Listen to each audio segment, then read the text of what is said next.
Assalamualaikum warahmatullahi wabarakatuh.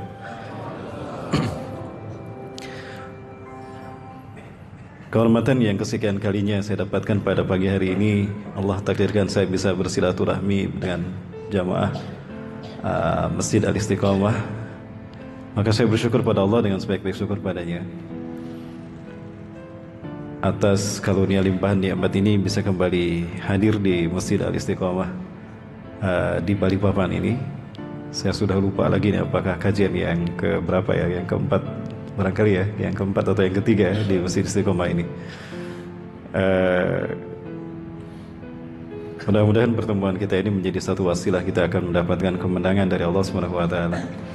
Terlebih tadi kita sudah bangun menang dari 3 ikatan syaitan. Kemudian juga mudah-mudahan subuh kita kali ini pun menjadi satu tambahan dari tiket demi tiket yang kita dapatkan untuk bertemu dengan Allah tanpa hijab. Sebagaimana Rasulullah SAW pernah menyebutkan bahwa tiket kita untuk bertemu dengan Allah tanpa hijab adalah menjaga sholat subuh berjamaah. Maka saya sudah melihat ini wajah-wajah cerah yang punya tiket, sudah mengantongi tiket bertemu dengan Allah tanpa hijab. Dan itu adalah puncak kenikmatan surga.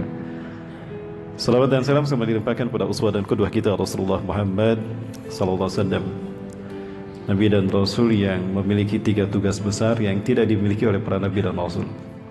Yang pertama, beliau adalah rahmatan lil alamin. Beliau diutus bukan untuk Mekah dan Madinah. Maka tidak benar kalau beliau datang diutus untuk membawa misi kenegaraan.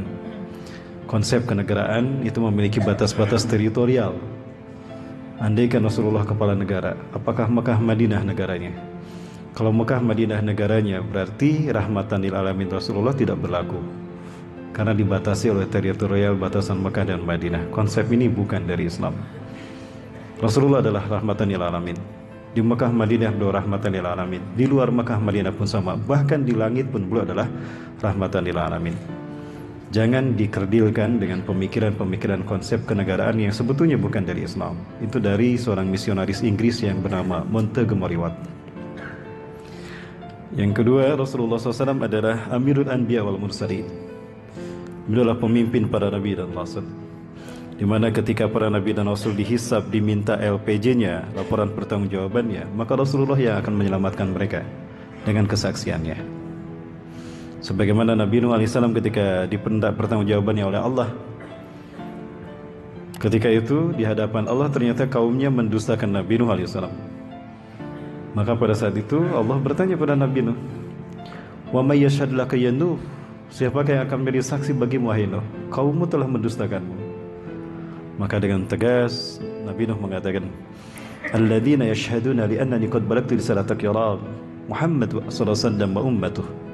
Yang akan menjadi saksi bagiku ya Allah kalau aku telah menyampaikan risalahku kepada mereka adalah Nabi Muhammad SAW dan umatnya. Subhanallah. Ini kehormatan juga bagi kita sebagai umat Rasulullah SAW. Kita tidak bertemu dengan Nabi Nuh, tidak sejaman dengan kaumnya, tapi kita akan menjadi saksi tentang kaumnya dan dakwah beliau.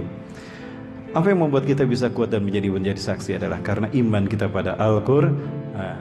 Maka para penghafal Quran saat itu akan maju ditunjuk oleh Rasulullah. Kamu baca ayat ini, kamu baca ayat ini. Ini kehormatan bagi para penghafal Quran. Rasulullah akan memintakan mereka membacakan Al-Quran. Maka saat itulah terbelalak kaum Nabi Nuh, kaum yang tidak pernah sejaman dengan mereka, bersaksi tentang kebenaran Nabi Nuh, padahal mereka hidup di akhir zaman. Inilah hebatnya Al-Quran dan kemuliaan para penghafal Al-Quran. Yang ketiga, tugas Rasulullah SAW yang dibebankan kepada beliau dari Allah, yang tidak dibebankan pada Nabi dan Rasul yang lain adalah imamatun nasi ajma'in, imam bagi umat manusia semuanya. Karena beliau adalah manusia yang pertama Allah ciptakan, ya bukan Nabi Adam. Ya, Rasulullah adalah manusia yang pertama kali diciptakan oleh Allah. Namun pertama diciptakan dalam bentuk cahaya, Nur Muhammad SAW. Adapun secara fisikly, manusia yang diciptakan secara fisikly adalah Nabi Adam alaihissalam. Ya, baik. Maka Rasulullah SAW menyebutkan, "Ana sayyidu walad ibni Adama yaumal ba'si wa ana awwalu ma yumshaku 'alil qabdu yaumal ba'si." Ana sayyidu walad ibni Adama yaumal qiyamah. Aku adalah pemimpin anak cucu Adam nanti di hari kiamat. Dan aku adalah orang yang pertama terbelah kuburnya nanti di yaumul ba'ats, di padang mahsyar. Wa ana awwalu syafi'un musyafa'un wa mahirun musaddaqun. Dan aku adalah orang yang pertama nanti diterima syafaatnya dan diterima kesaksiannya. Ya, maka keberuntungan kita menjadi umat Nabi Muhammad SAW. Kita akan mendapatkan banyak keutamaan dari Rasulullah SAW. Salah satunya adalah jatah surga kita paling banyak dibandingkan dengan umat Nabi yang lain. Suatu hari Rasulullah SAW ditanya oleh Umar bin Khattab radhiyallahu an, "Ya Rasulullah, kam adadu ahli jannah?" Wahai Rasulullah, berapakah jumlah ahli surga? Rasulullah tidak menyebutkan dalam bentuk satuan persen, tidak. Tapi Rasulullah menyebutkan dalam satuan baris, saf. Inna fil jannati 'ashruna wa mi'ata safin. Sesungguhnya di surga ada 120 saf. Jadi di surga ada 120 saf. Tidak disebutkan satu saf berapa orang, cuma perbandingannya ketika 1000 orang masuk neraka, di surga baru 1 orang. Ya, 1:1000. Nah, jatah kalian, kata Rasulullah SAW, walakum minha samanuna safin. Dan dari 120 saf ahli surga, 80 saf itu sudah Allah booking, sudah Rasulullah booking untuk kita umat Nabi Muhammad. Artinya apa? 2/3 surga dikuasai oleh umat Nabi Muhammad SAW. Sisanya berapa? 40 saf Allah bagi rata kepada semua Nabi dan Rasul dan umatnya. Ini kehormatan bagi kita. Ya, Bapak Ibu mau masuk surga? Nah, yang jawab sedikit, peminatnya sedikit berarti. Bapak Ibu mau masuk surga? Wah, kompak nih. Ya, hafal nama-nama surga? Ya, hafalin ya. Neraka nggak hafal nggak apa-apa. Surga aja yang dihafalin. Ya. Surga yang pertama apa, Bu? Firdaus. Di mana-mana ditanya pasti Firdaus jawaban pertama. Di bawah Firdaus? Aden. Di bawah Aden? Naim. Di bawah Naim? Ma'wa. Di bawah Ma'wa Darussalam. Sebentar, hafal surga apa hafal neraka nih? Jangan-jangan hafal neraka nih. Baik, di bawah Darussalam Darul Maqamah. Yang paling bawah Baitul Ma'mur. Hafalin ya Bapak Ibu, biar gak salah alamat nanti di padang mahsyar. Jangan bawa alamat palsu, bawa alamat yang sesungguhnya. Baik, diulang. Yang pertama Firdaus. Di bawah Firdaus Aden. Di bawah Aden Naim. Di bawah Naim Ma'wa. Di bawahnya lagi Darussalam. Di bawah Darussalam Darul Maqamah. Paling bawah Baitul Ma'mur. Di bawah Baitul Ma'mur Al-Istiqomah. Ya, kan dari masjid kita meraih surga, betul? Dari masjid kita meraih surga, bukan dari tempat kita jogging. Ya, bukan dari Toserba, bukan ya. Bukan dari tempat-tempat hiburan, dari masjid. Maka aneh kalau yang ke masjid dicurigai. Baik, Bapak Ibu rahmati Allah, yang saya hormati dan saya muliakan karena Allah, Qayyimil Masjid Al-Istiqomah. Yang saya hormati dan saya muliakan karena Allah, para asatidz dan asatidah yang berjuang dalam syiar dakwah Islam di Al-Istiqomah dan sekitarnya. Dan yang saya hormati dan saya muliakan karena Allah, MC kita pada kesempatan kali ini, MC akhir zaman ya, Ustadz Hafiz. Kalau saya bukan Ustadz akhir zaman lagi, ya ternyata berat menjadi Ustadz akhir zaman, beresiko salah ngomong ditangkap. Saya sekarang sudah bulat tekad untuk menjadi Ustadz akhir bulan, insyaallah ya. Kalau Ustadz akhir bulan nggak akan ditangkap kaya. Amin.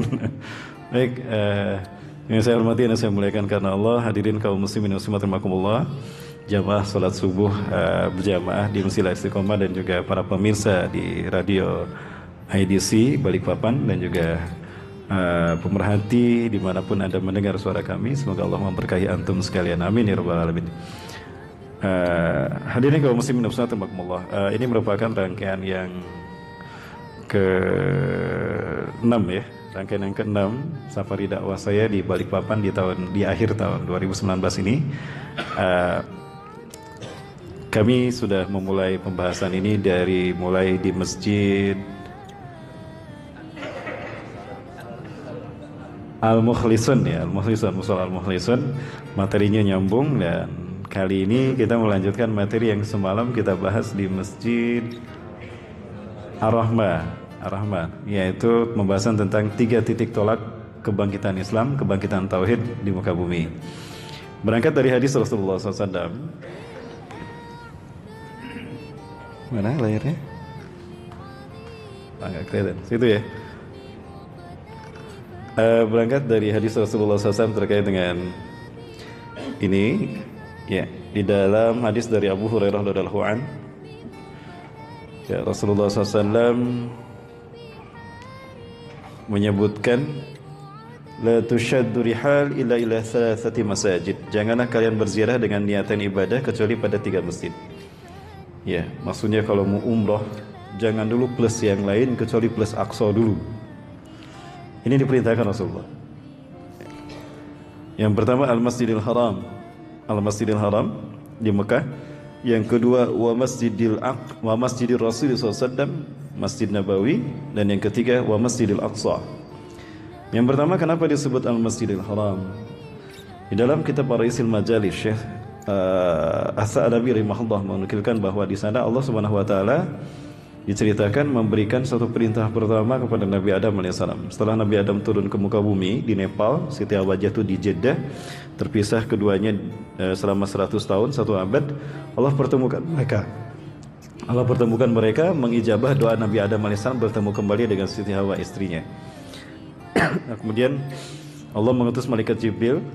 Lalu situ Allah berfirman kepada Nabi Adam alaihissalam, "Ya Adam, ini ladaya baitun bi Bakkatan mubarakah, allati tus'alladzi yusawi arsy hadza." Hai Adam alaihissalam, hai Adam, aku punya satu rumah di Bakkah yang Allah berkahi, yang aku berkahi, yang lurus dengan arsy-Ku. Subhanallah. Di dalam nas ini disebutkan bahwa ternyata Ka'bah lurus dengan arsy Allah. Inilah alasan kenapa kalau kita salat menghadap ke Ka'bah. Karena Ka'bah lurus dengan arsy Allah, maka kesucian arsy Allah hadir di Ka'bah dan sekitarnya. Makanya wilayah atau area yang berada di sekitar Ka'bah disebut Al-Masjidil Haram, suci. Tidak boleh kita mengkotorinya dengan perbuatan apapun, apalagi dengan perbuatan lacur, perbuatan apakah ucapan, tindakan dan sebagainya. Hal ini pula yang membuat salat kita di sana 100.000 kali lebih baik pada salat di masjid yang lain. Karena berada pada poros semesta, di mana poros bumi ini nyambung langsung terikat dengan arsy Allah, dengan energi demi energi iman Islam kita yang kita kirim dengan salat setiap harinya 5 kali minimal. Ya, suatu saat jika memang kita bertemu lagi, kita bahas kenapa Allah mewajibkan salat kita di saat Isra Mi'raj. Nah, ini keutamaan Masjidil Aqsa. Ya, kenapa salat menjadi rukun Islam yang kedua, dan kenapa haji menjadi penutup rukun Islam yang 5 pilar ini? Luar biasa. Dari situ saya keta'ajuban yang luar biasa. Ta'ajub akan kedahsyatan ciptaan Allah dan skenario Allah menciptakan makhluk bernama manusia dan bumi sebagai tempat di mana manusia dilahirkan. Itu alasannya. Kemudian juga alasan kenapa Al-Masjidil Haram menjadi masjid yang pertama, karena di masjid inilah titik tolak dakwah tauhidnya tadi untuk Nabi Adam alaihissalam. Ya, terdapatnya Baitullah yang bernama Ka'bah.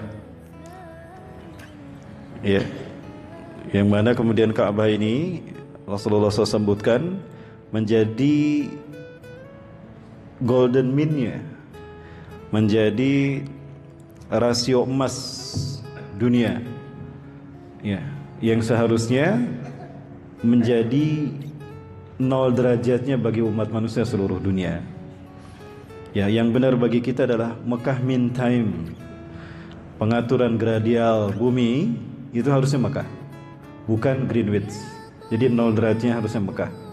Karena Mekah menjadi rasio emas dunia. Dari manapun kita berdiri, ya, jika ada 2 orang berdiri dalam satu garis lurus melewati Mekah, maka rasio perbandingannya selalu sama.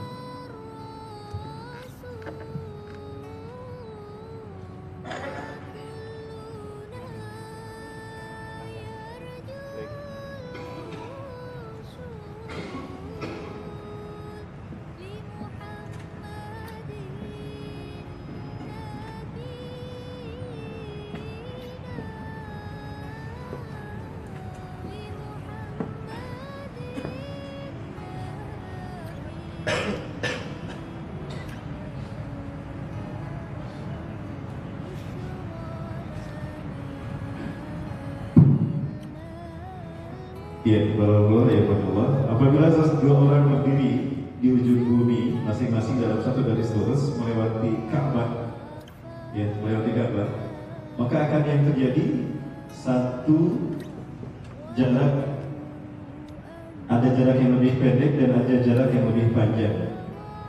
Ya, ada jarak yang lebih pendek dan ada jarak yang lebih panjang. Dimanapun dia berada, kedua-duanya berada. Bapak-Ibu Allah, Jika jarak yang lebih panjang dibagi kepada jarak yang lebih pendek, itu hasilnya selalu menunjukkan angka 1,618. Subhanallah. Dan inilah rasio emas bumi yang dilakukan, yang diteliti oleh Dr. Stephen McCord ya, selama 25 tahun, bahwa ternyata Allah menciptakan alam semesta dan segala isinya, mulai dari makhluk bersel satu sampai makhluk multiseluler kayak kita, itu menggunakan rumus angka matematika yang sama. Rasio emas P konstan 1,618. Mau kita lihat Bapak? Kita lihat ya, ini yang membuat saya takjub kepada Allah, luar biasa. Inilah makna dari Allah Rabbul Alamin, pencipta alam semesta. Baik, kita lihat ya. Baik, jangan kemana-mana, tetap bersama saya Insan satu ini.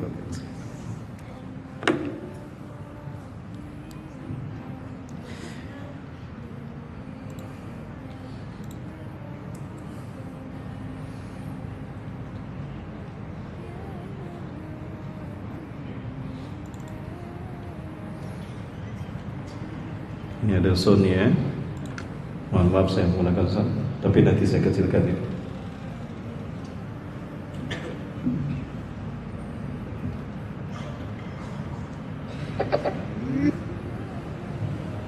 Mecca has been ordered as Qibla direction, conventional place for billions of Muslims, and as the holy center of Islam. Soon, you will witness the scientific proof of unbelievable mysteries that have remained hidden in the holy city, Mecca, for thousands of years.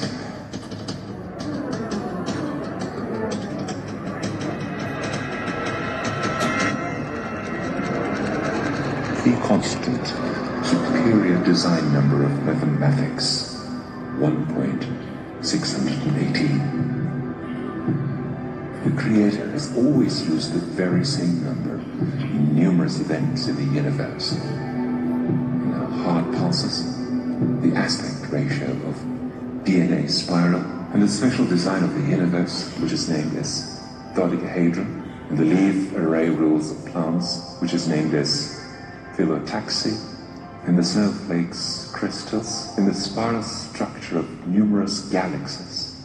The Creator has used the same number, the number of golden mean, 1.618. Famous astronomer Kepler defines this number as a precious treasury. Ya, tadi dijelaskan oleh Dr. Stephen McCord dan juga penjelasan tentang P konstan 1,618. Nah, sekarang kita lihat bagaimana rumus ini menjadi rumus Allah menciptakan kita manusia sebagai makhluk yang terbaik. Semua bagian tubuh kita. Dr. Stephen McCord was proved as a result of his 25-year-long study that human faces and bodies, designed pursuant to this ratio, are accepted as beautiful by every single person in the world. Ya, kita bisa melihat bagaimana Allah membuat wajah kita dan juga tubuh kita dengan rasio yang sama. Allah mendesain alam semesta. If the aspect ratio of any form is 1.618, then this form is convenient to golden mean. Perfect design.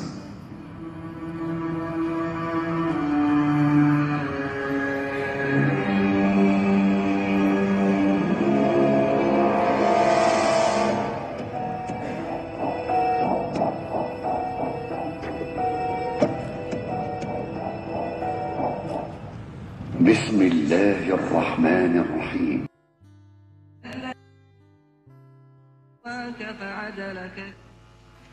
Nah, Bapak Ibu yang dirahmati Allah, jadi rumusnya sama ketika Allah mendesain alam semesta dan makhluk yang terbaik yang ada di muka bumi, dan sekarang bumi juga sama. Nah, sekarang kita melihat bahwa ternyata Mekah menjadi golden mean-nya bumi. Titik rasio emas bumi sama di titik 1,618. Where is the golden mean point of the earth? Ya, jarak dari kutub utara ke Mekah, ke Ka'bah itu lebih pendek daripada jarak dari Mekah ke kutub selatan. Artinya jarak dari Makkah ke Kutub Selatan itu lebih panjang. Between Mecca and the North Pole to the distance between Mecca and the South Pole is exactly 1.680 Golden Mean.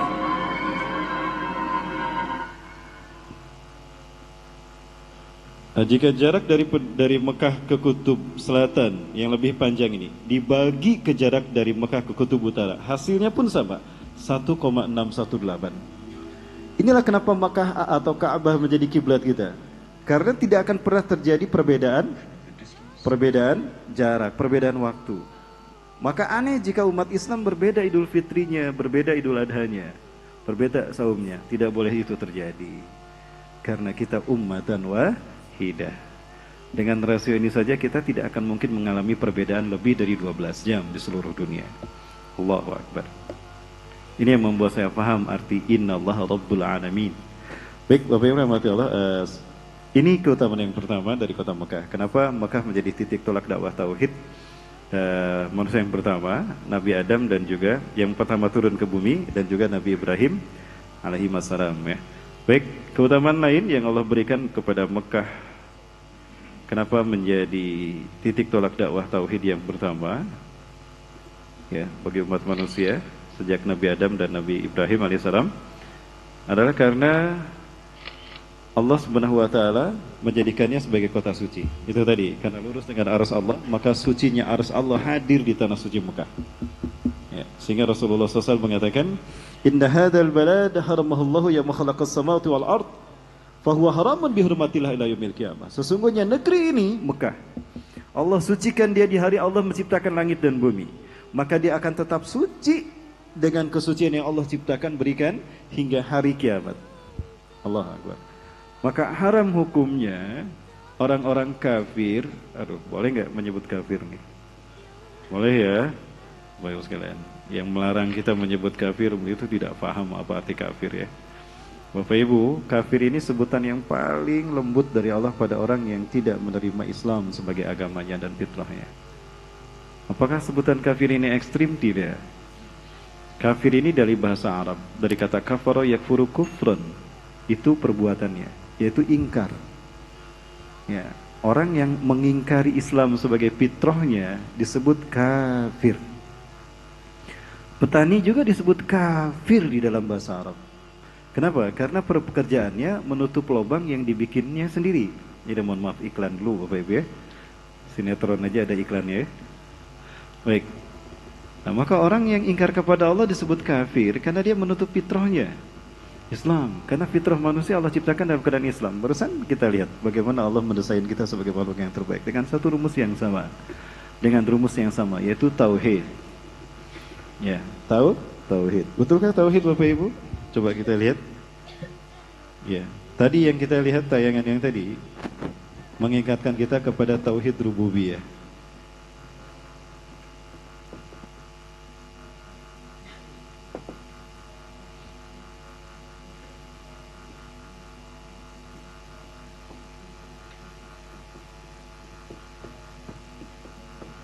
Innallaha rabbul alamin. Sesungguhnya Allah adalah Tuhan pencipta alam semesta dan pemelihara alam semesta.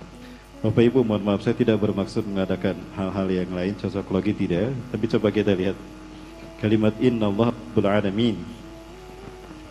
Hitung kalimat ini, jumlah ini dalam bahasa Arab disebutnya jumlah, terdiri atas berapa huruf?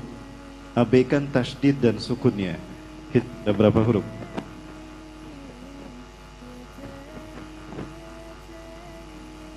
Berapa huruf Bapak Ibu? 16 ya? Betul 16? 1, 2, 3, 4, 5, 6, 7, 8, 9, 10, 11, 12, 13, 14, 15, 16. Betul Pak? 16 Pak? Ibu-ibu terlihat? Baik, ini ada 16 huruf ya. Angka 1,618 yang menjadi pi konstan, angka unggulan, rumus Allah menciptakan alam semesta, mendesain segala isinya, itu dengan 1,618. Jumlahkan angka ini. 1 tambah 6, 7. Tambah 1, 8. Tambah 8, 16 juga kan? Sama, 16.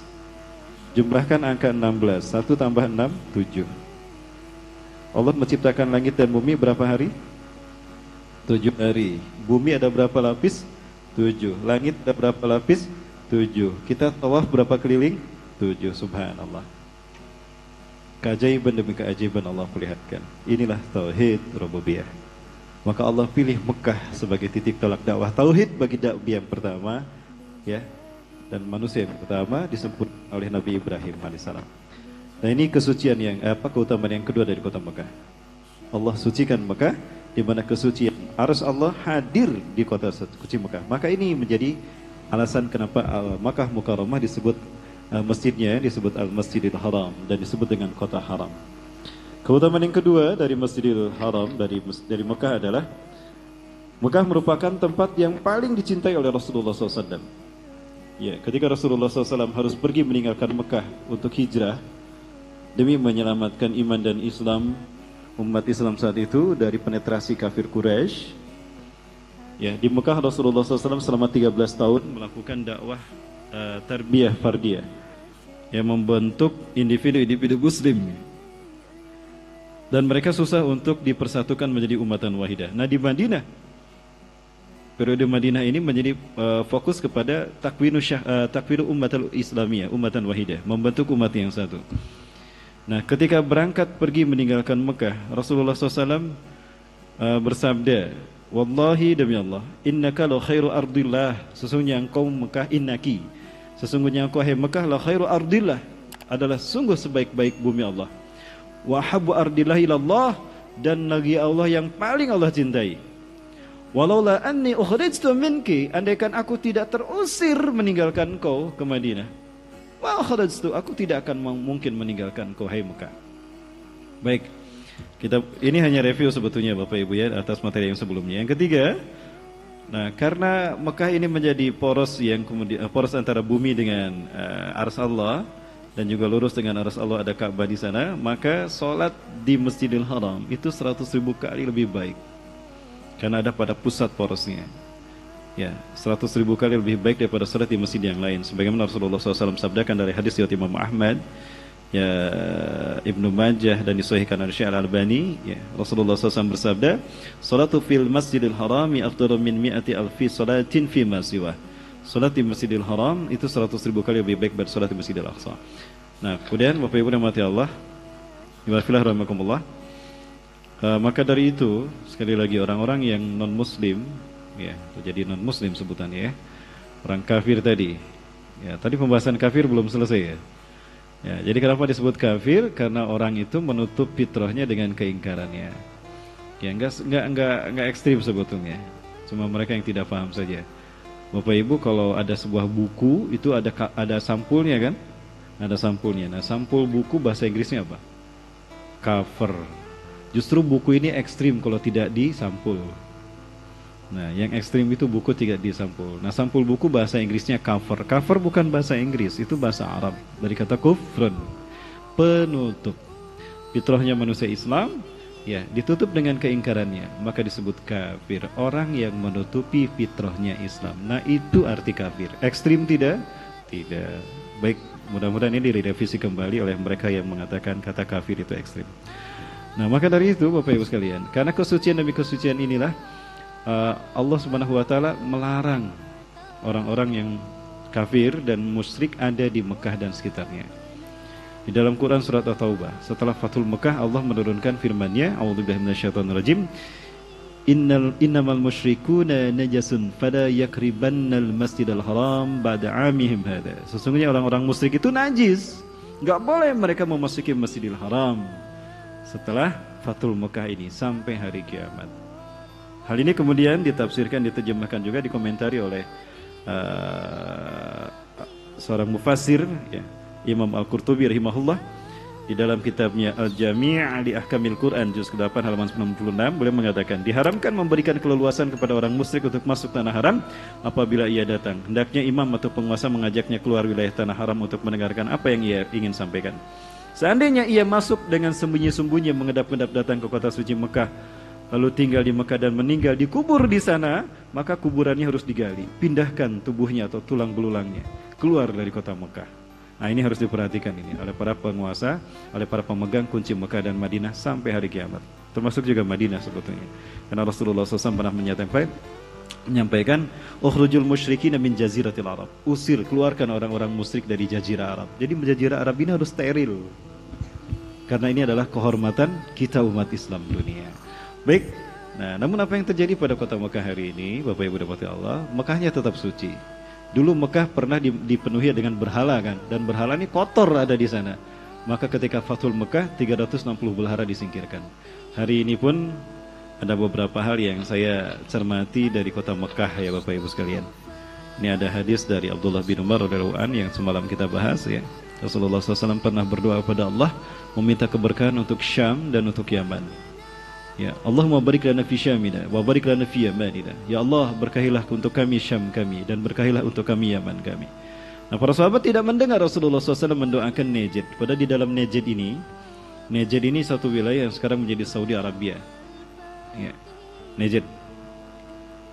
Ya, para sahabat tidak mendengar Rasulullah mendoakan Najd untuk diberkahi Allah. Maka para sahabat berbisik pada Rasulullah SAW, ya Rasulullah wa fin Najdina. Ya Rasulullah ud'ullah ayyubarik lana fi Najdina aidan. Ya Rasulullah, doakan juga dong Najd agar Allah memberikan berkah untuk kami dari Najd ini. Ya. Kemudian para sahabat melihat Rasulullah berdoa lagi, Allahumma barik lana fi Syamina wa barik lana fi Yamanina. Ya Allah, berkahilah untuk kami Syam kami dan berkahilah untuk kami Yaman kami. Najd dilewat lagi, para sekalian. Nah, ini wilayah Syam. Syam itu wilayah di atas Najd, di atas Saudi Arabia. Ya, Syam itu pecah menjadi 4. Pada tahun 1916, 3 negara ingin membagi-bagi Syam seperti kue lapis. 1916, ada Inggris, Prancis, dan Rusia. Namun pada saat itu Rusia mundur karena terjadi revolusi Bolshevik. Maka Rusia mundur, maka yang memecah belah Syam ini 2 negara, Prancis dan Inggris. Sykes-Picot itu adalah 2 nama menlu mereka, memecah belah Syam menjadi 4. Palestina, Jordan diberikan pada Inggris, Suriah dan Lebanon diberikan pada Prancis. Sejak itulah maka Syam pecah menjadi 4, Palestina, Jordan, Suriah, Lebanon. Nah, adapun Yaman di bawah nih. Ini Yaman berbatasan dengan Saudi Arabia di Najran. Ya, Najran. Tempat di mana terjadinya peristiwa Ashabul Ukhdud. Nah, ini Yaman. Nah, Najd sebesar ini tidak didoakan oleh Rasulullah. Ya, bukan berarti Rasulullah tidak mendoakan Madinah dan Mekah, tetap pada keutamaannya, tapi wilayah yang di luar itu. Maka para sahabat berbisik kembali kepada Rasulullah SAW, ya Rasulullah udullah ayyubarik lana fin Najdina aidan. Ya Rasulullah, doakan juga dong agar Najd Allah berkahi juga sebagaimana Allah berkahi Syam dan Yaman. Maka yang ketiga kalinya Rasulullah bersabda, inna fihi tahayyaru al-zalazil wal fitan wa takhruju fihi qarnu syaitan. Dan sesungguhnya di Najd akan terjadi huru-hara, gonjang-ganjing dunia, dan juga akan muncul 2 tanduk setan. Ya, akan muncul tanduk setan. Ini hadis diriwayatkan oleh Imam Bukhari dan Imam At-Tirmidzi. Ya, dari sahabat Abdullah bin Umar radhiyallahu anhu. Bapak Ibu bisa lihat ini dalam buku An-Nihayah fil Fitan wal Malahim, kitab karya Al-Hafiz Imam Ibnu Katsir rahimahullah. Baik, Ibu fillah rahimakumullah, saya melihat ada sesuatu yang ini barangkali Bapak Ibu ya, yang kita lihat. Apakah ini yang dimaksudkan oleh Rasulullah seperti tanduk setan ya? Wallahu a'lam bishawab. Dan ini tentu tidak disukai Bapak Ibu oleh siapapun lah ulama yang paham dari hadis-hadis ini dan paham tentang kesucian kota Mekah. Ya, apalagi Masjidil Haram. Nampaknya tidak patut apabila ada satu bangunan yang melebihi tingginya Ka'bah, tingginya Masjidil Haram. Dan itu merupakan tanda kiamat terjadi. Ketika Rasulullah didatangi oleh malaikat Jibril, Rasulullah ditanya tentang apa itu iman, Islam, dan ihsan. Kemudian malaikat Jibril bertanya tentang kapan kiamat terjadi. Kemudian Rasulullah menjelaskan kiamat hanya Allah yang tahu. Kemudian malaikat Jibril bertanya tentang tanda-tandanya. Maka apa kata kata Rasulullah SAW? Tara ra'i al-ghanam khufatan uratan ri'asa'i yaskununa fi makanin a'da fi makanin murtafi'. Hum yatatawwaluna fil bunyan hatta a'da fawqal jabal. Kau akan menyaksikan para pengembala kambing yang miskin, telanjang kaki, telanjang dada, itu akan tinggal di gedung-gedung bertingkat. Mereka berlomba-lomba mendirikan bangunan tinggi mengalahkan tingginya gunung. Apalagi Masjidil Haram. Kita lihat kemudian bangunan-bangunan di sekitarnya. Ya, ini ada Tugu Geometri Engineering Square, mirip dengan Tugu Freemasonry. Auzubillah. Ya. Ada di Pelabuhan Zizan, Arab Saudi Selatan, Bapak Ibu bisa lihat ada satu monumen mirip dengan All Seeing Eye. Ada Tugu Atom dan Tugu Baula di Jeddah. Dan juga ada Faisaliyah Tower yang mirip dengan Tugu Illuminati. Juga ada monumen Jeddah Eye, Bapak Ibu, yang lambangnya apa ini? Satu mata. Ada yang membantah, yang menyatakan kalau ini dibuat karena mata simbol keindahan. Simbol keindahan di Saudi Arabia itu dengan satu mata. Ya, tapi ini menimbulkan persepsi lain juga kan? Ya, karena satu mata ini biasanya identik dengan apa, Bapak Ibu? Nah, Dajjal. Dajjal itu sebetulnya matanya normal ketika dilahirkan. Dia kehilangan mata kanannya adalah ketika dia disalib. Betulkah demikian Bapak Ibu? Wah, jawabannya panjang nih. Harus 2 jam lebih kajian kita khusus untuk membahas tentang hal itu. Yang menarik bagi saya, kenapa saya meyakini itu, Rasulullah pernah bersabda begini. Ma baina khalqi Adama ila qiyamis saah fitnatun akbaru minad dajjal. Tidak ada fitnah yang lebih besar sejak Allah menciptakan Nabi Adam hingga hari kiamat melebihi fitnah Dajjal. Walam yab'atsillahu nabiyyan illa hadzara ummatahu anhu. Dan tidaklah Allah mengutus seorang nabi pun melainkan nabi dan rasul itu memperingatkan kaumnya tentang bahaya fitnah Dajjal. Ana akhirul anbiya wa antum akhirul umam. Ya. Aku adalah nabi yang terakhir dan kalian adalah umat yang terakhir. Jika Dajjal muncul di zamanku, maka aku akan menjadi pengalah, pematah dari hujahnya. Aku akan patahkan hujah dia dengan hujahku. Maka akan aku tunjukkan kalau dia adalah fitnah yang terburuk. Tapi jika aku sudah tidak ada, kata Rasulullah, dan Dajjal muncul di zaman-zaman kalian, kalian akan menjadi penolong bagi diri kalian sendiri. Wal yaum, pada hari ini, ya, sa'aqulu lakum ma lam yaqulhu min qabl. Aku akan katakan pada kalian terkait dengan Dajjal, di mana para nabi dan rasul belum menyebutkan sesuatu pun tentang Dajjal terkait dengan satu ini. Banyak hal diceritakan para nabi dan rasul sebagai peringatan mereka pada kaumnya. Tapi ada satu hal terkait Dajjal di mana cuma Rasulullah yang menyampaikan. Nabi dan rasul yang lain belum menyampaikannya. Apa itu? Innahu a'war wallahu laysa bi'awar. Sesungguhnya dia pecak mata kanannya, sebelah mata kanannya. Dan Allah tidak pecak. Artinya akan datang di akhir zaman satu manusia yang pecak mata kanannya, kemudian dia mengaku Allah, padahal Allah tidak pecak mata kanannya. Nah, kenapa cuma Rasulullah SAW yang memperingatkan dan memberitahukan kalau Dajjal pecak mata kanannya? Karena peristiwa Dajjal kehilangan mata kanannya adalah terjadi setelah Nabi Isa AS diangkat, yaitu di proses pasca, proses penyaliban. Nah, ini korelasi yang harus kita lakukan. Ya, kesimpulan yang harus kita lakukan dalam kita mengambil istinbatul tasbitul haq hukam, ya, istinbal hukmi dalam terkait dengan hadis-hadis akhir zaman. Ada satu konteks yang kita butuhkan untuk memahami ini semua, yaitu fikul waqi', konteks kekinian. Ya, baik Bapak Ibu rahmati Allah. Itu khusus nanti ya, pembahasannya akan panjang. Nah, kembali kepada apa yang ada di Mekah dan sekitarnya. Ibafilah, kalau kita keluar dari Masjidil Haram atau Masjid Nabawi, ada mobil yang berpatroli kan, Ashkar. Ada apa di mobil itu? Nah, itu simbol apa? Kepolisian, logo kepolisian Arab Saudi. Seperti apa simbolnya? Nah, itu dia. Baik. Beberapa hal yang kita waspadai Bapak Ibu. Dan ini kalau kita lihat dari atas, Mekah dari atas, lihat Masjidil Haram dari atas, dan apa yang di sampingnya, Bapak Ibu bisa memahami. Hampir sama ya? Baik. Baik Bapak Ibu rahmati Allah. Nah, ini yang menjadi hal yang saya yakin ini harus dibersihkan dari Mekah dan sekitarnya. Maka tidak salah Bapak Ibu rahmati Allah, ketika Imam Mahdi diutus pertama kali, yang beliau lakukan adalah perang melawan Jazirah Arab. Bukan perang melawan Amerika, bukan perang melawan Israel. Ya. Innakum satagzuna jaziratil Arab wa yaftahuha Allah. Sesungguhnya kalian akan memerangi Jazirah Arab dan Allah akan memenangkannya untuk kalian. Summa tagzuna al-Faras wa yaftahuha Allah. Kemudian kalian akan memerangi Faras Persia dan Allah akan memenangkannya untuk kalian. Summa taghzuna Rum mayaftahu Allah. Dan kemudian kalian akan memerangi Rum dan Allah akan memenangkannya untuk kalian. Thumma taghzuna Dajjal wa yaftahu Allah. Lalu kalian akan memerangi Dajjal dan pasukannya dan Allah akan memenangkannya untuk kalian. Ya, Bapak Ibu rahmati Allah Subhanahu wa taala. Mekah tetap kota suci. Ya. Dulu Mekah di zaman Rasulullah pernah dipenuhi oleh berhala dan paganisme terjadi, penyembahan kepada selain Allah terjadi di sana. Kemusyrikan terjadi di sana. Ya, kalau hal ini pun terjadi di zaman kita sekarang ini, itu satu hal yang menjadi resistensi dakwah kita, tauhid kita, dan itu tugas kita untuk kita membersihkannya.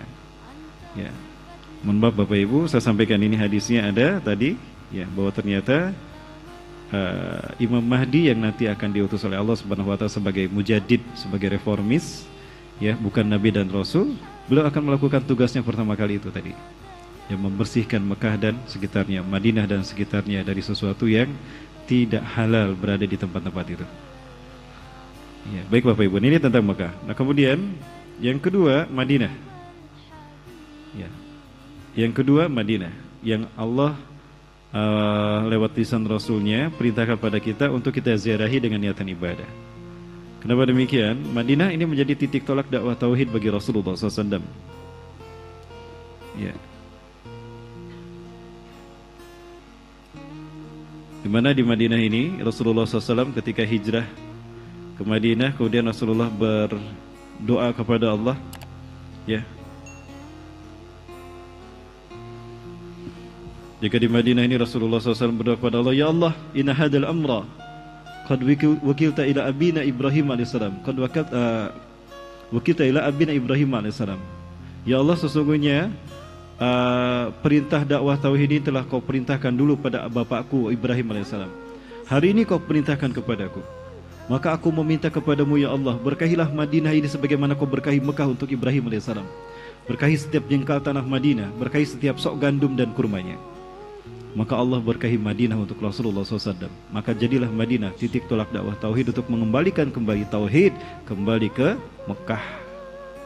Maka dari Madinah lah Rasulullah SAW merebut kembali Mekah, membersihkan Mekah dari paganisme, dan Islam tersebar sampai ke seluruh dunia, hatta ke Balikpapan, Bapak Ibu.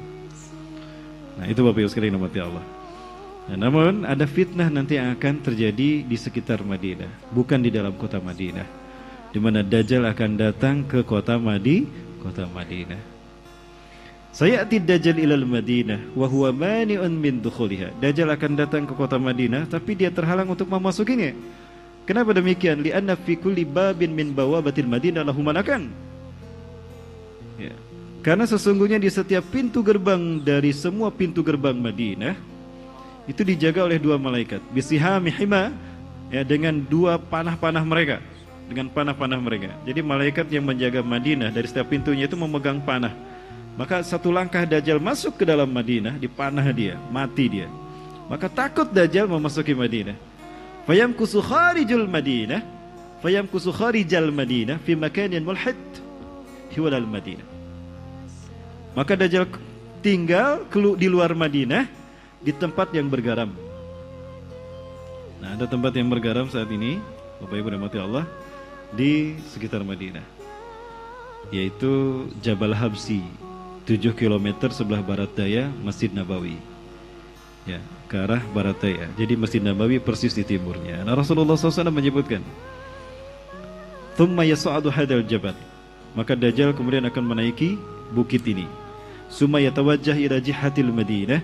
Kemudian Dajjal akan mengarah ke arah kota Madinah. "Summa yaqulu liman tabi'ah." Lalu Dajjal berkata kepada para pengikutnya, "Hal ra'aitum darikal kisral abyad?" Apakah kalian melihat istana putih itu? Dzalika Masjidu Ahmad. Itu masjidnya Ahmad. Artinya Dajjal ketika muncul melihat Masjid Nabawi putih seperti istana. Pertanyaannya, hari ini Masjid Nabawi terlihat berwarna apa? Nah, ini Masjid Nabawi nih. Ini di malam hari. Apa warnanya? Putih. Ya di siang hari. Ya di malam hari. Nah ini di siang hari. Apa warnanya? Putih juga. Setahu saya Masjid Nabawi tidak akan pernah berubah sampai hari kiamat seperti ini kan? Ya, maka Masjid Nabawi yang dilihat oleh Dajjal nanti sama dengan apa yang kita lihat hari ini. Jadi Dajjal muncul kapan? Di zaman kita?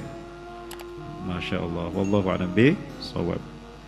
Baik, Bapak Ibu rahmati Allah. Kemudian yang menarik lagi Rasulullah SAW sampaikan, ya, sayati dajjal ilal Madinah wa huwa mainun min dukhuriha wa laha sab'atu abwab.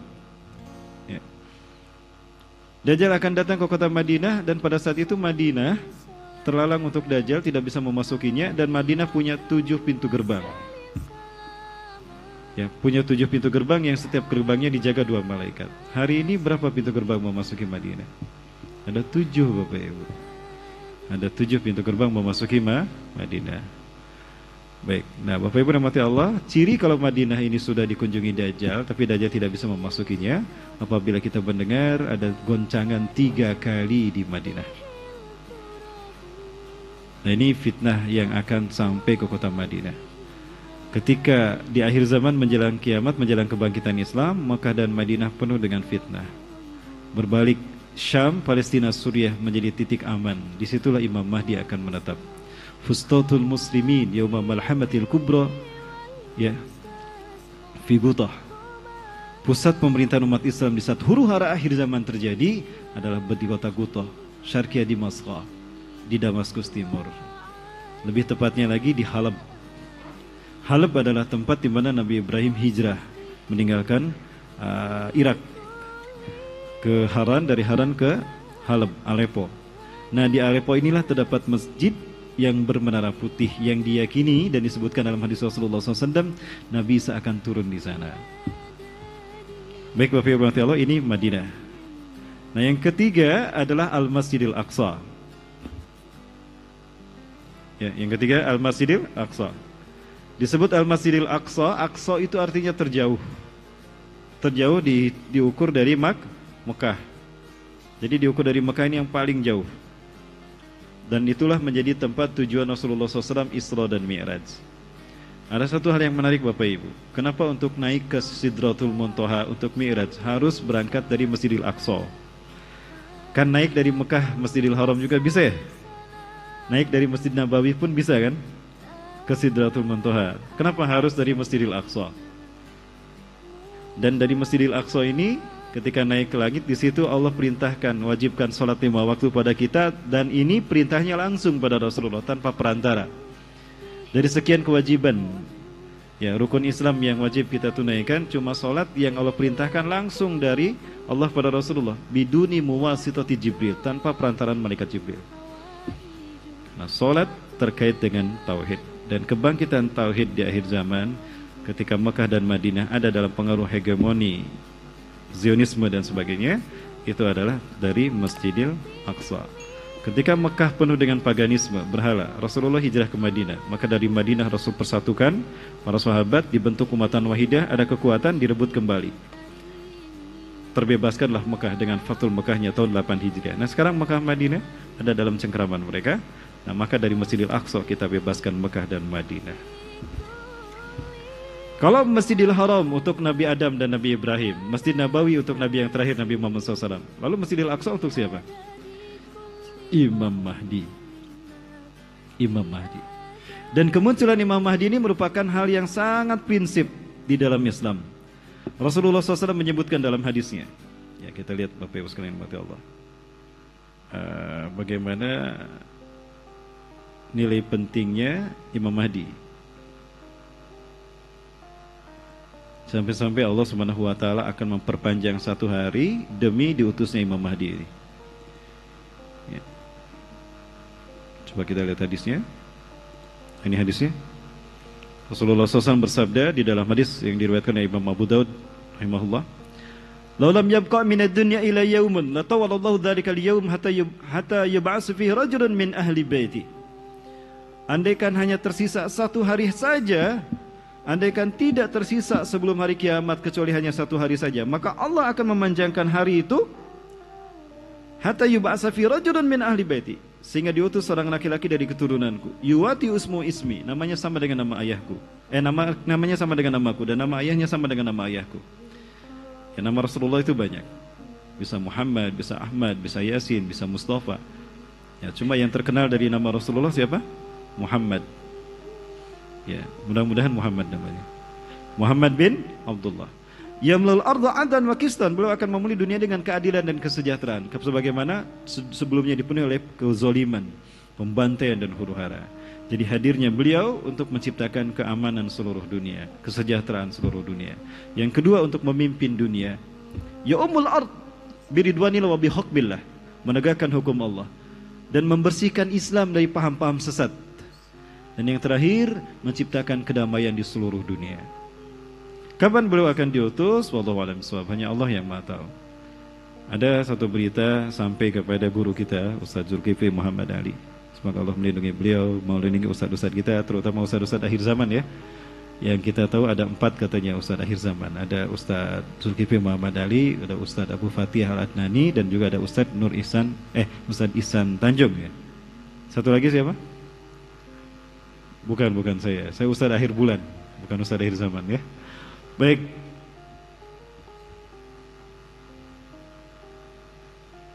Hujan? Alhamdulillah ya. Allahumma agithna sayyiban nafi'. Nah, kemudian kita lihat lagi wa fillah rahmakumullah, hadis tentang Imam Mahdi ini. Ubasyirukum bil Mahdi, aku berikan kabar gembira kepada kalian akan kemunculan Al-Mahdi. Yub'atsu fi ummati, akan diutus di tengah-tengah umatku. Rasulullah SAW menyebutkan beliau akan diutus dari masa akhir umatku. Yub'atsu fi akhir ummati, beliau akan diutus dari masa akhir umatku. Ala ikhtilafi minan nas, di masa manusia berikhtilaf, berperang, bersengketa. Wa zalazila, dan ketika gempa bumi terjadi di mana-mana. Ya, dalam hadis yang lain Rasulullah SAW menyebutkan yaskihillahu al-gautha, Allah memberinya minum dengan turunnya hujan. Artinya menjelang Al-Mahdi muncul, bumi jarang hujan. Yang hujan jarang terjadi di bumi. Nah, apakah kemunculan Imam Mahdi, keringnya dunia, bumi saat Imam Mahdi akan muncul itu menjadi bagian dari keringnya dunia sebelum kemunculan Dajjal? Sepertinya iya, Bapak Ibu. Di dalam sebuah hadis dari Abi Umamah radhiyallahu anhu, Rasulullah SAW bersabda begini.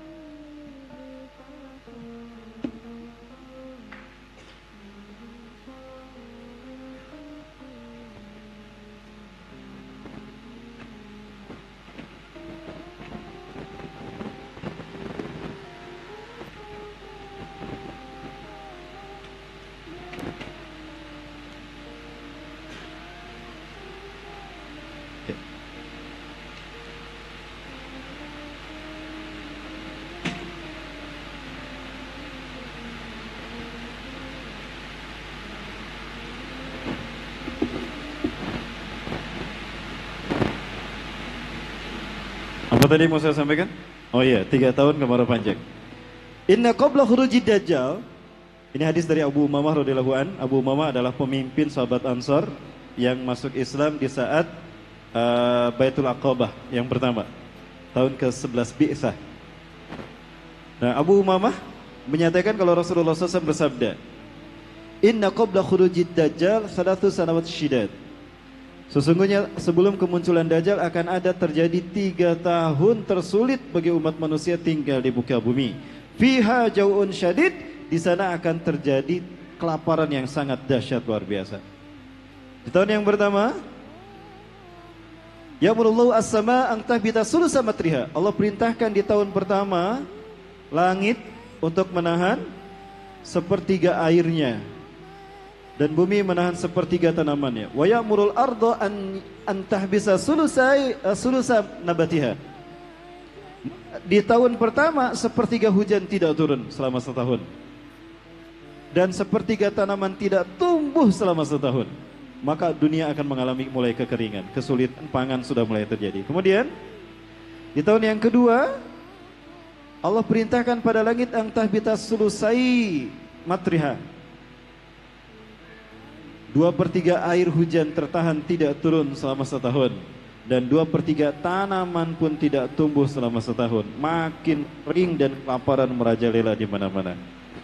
Terbayang Bapak Ibu, 2/3 hujan tidak turun selama setahun dan 2/3 tanaman tidak tumbuh. Gagal panen terjadi di seluruh dunia. Dan yang di tahun ketiga Allah perintahkan kepada langit, wa fi sanati tsalisah yarmullahu as-sama' an tahbisa kullan matar indah. Ya, indah. Hai langit, tahan semua airmu. Fala tuqtira qutratun minas sama fitil kasana. Maka tidak setetes pun air turun selama setahun. Tidak ada setetes pun hujan selama setahun. Wala tumbitu khudra fil alam. Dan tidak tumbuh satu tanaman hijau pun di muka bumi di tahun ketiga itu. Subhanallah, tanpa air dan tanpa tanaman. Di tahun ketiga inilah Dajjal muncul. Nah, Imam Mahdi muncul di saat zaman kekeringan. Bumi kekeringan. Maka yaskillahul gautha. Allah akan memberinya minum dengan turunnya hujan. Berarti jarak kedatangan Imam Mahdi dan Dajjal sangat dekat. Ya, Bapak Ibu dan mati Allah, Usma guru kita ini pernah dikirim WA. Nah, di WA, bukan WA, SMS. SMS yang beliau dapatkan saat itu 2015.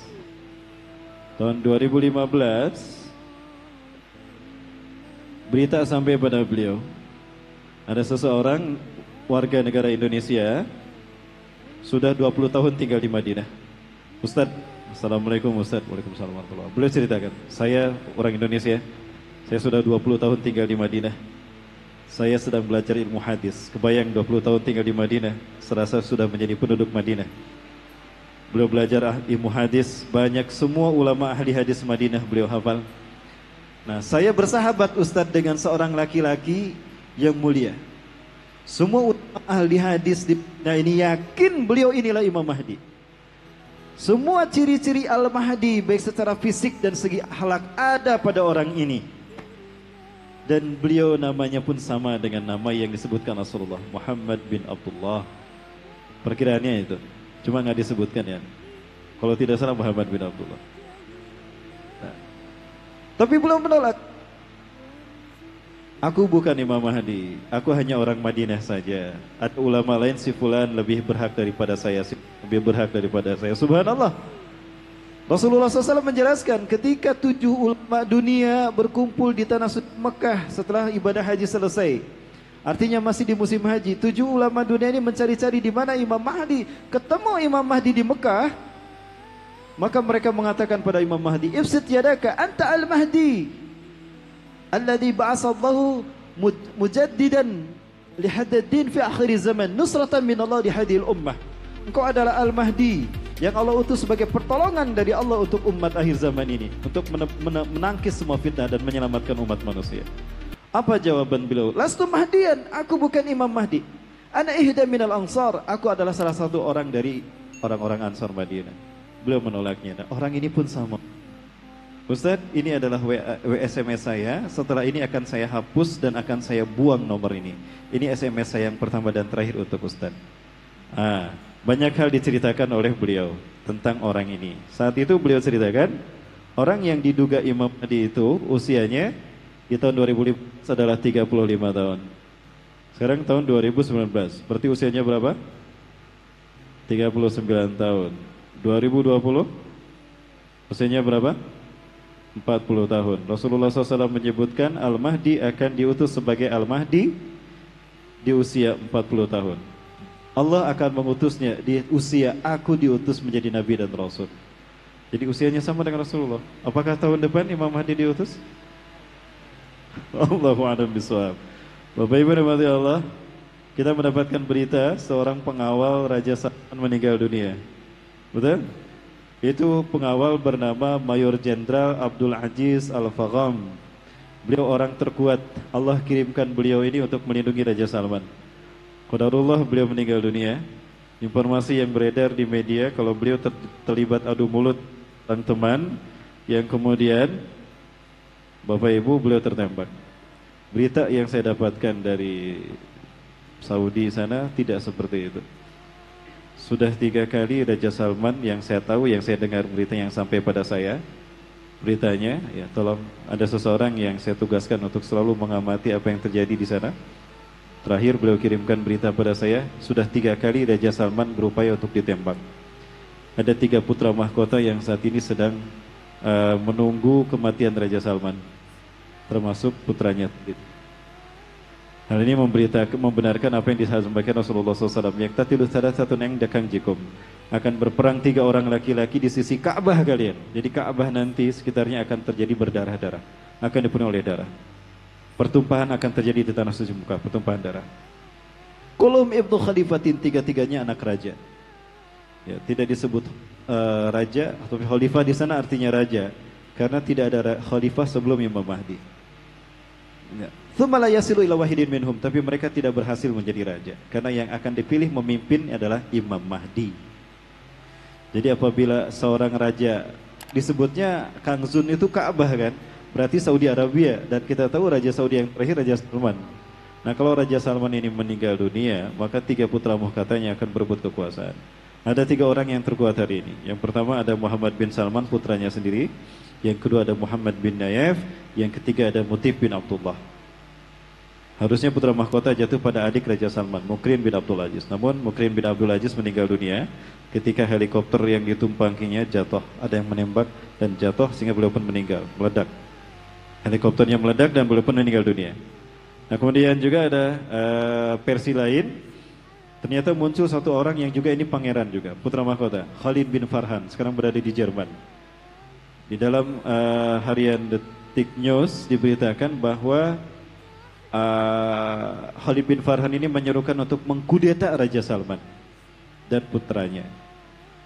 Jadi panas sebetulnya sekarang Bapak Ibu ini di Mekah ini ya. Nah apakah ini yang disebut dengan Zalazil wal fitan yang akan tiba di Najd, terjadi di Najd di akhir zaman. Wallahu a'lam bishawab.